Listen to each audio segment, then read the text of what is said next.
Hey guys, we are in New Orleans. We made it.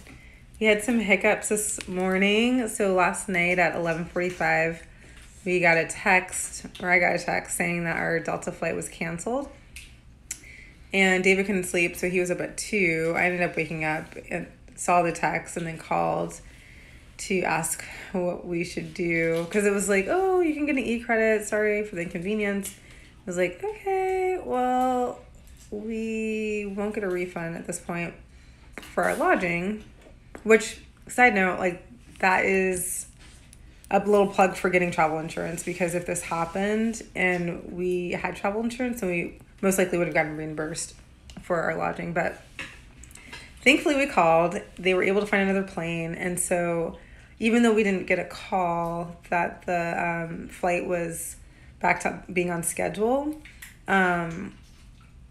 it worked out for us. Unfortunately, because everyone got the message that the flight was canceled and no one got the message that the flight issue was resolved, there were 80 seats vacant at the time of boarding. And this other flight that was leaving a little bit later going to Minneapolis was overbooked because of all of the cancellations. So thankfully the flight attendants on Delta were amazing.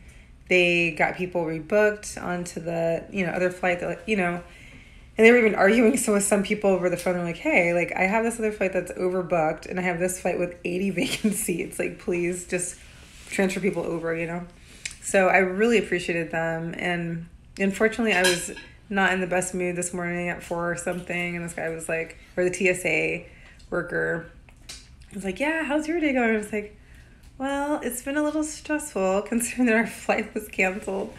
And then we were up in the middle of the night trying to get that resolved. But it all worked out. It's just like first world issues. We made it to Salt Lake, and then from Salt Lake to Atlanta. In Atlanta, we went to the club at ATL Lounge. Sorry, that's David slurping while he's eating his crawfish and shrimp and all that. But delicious.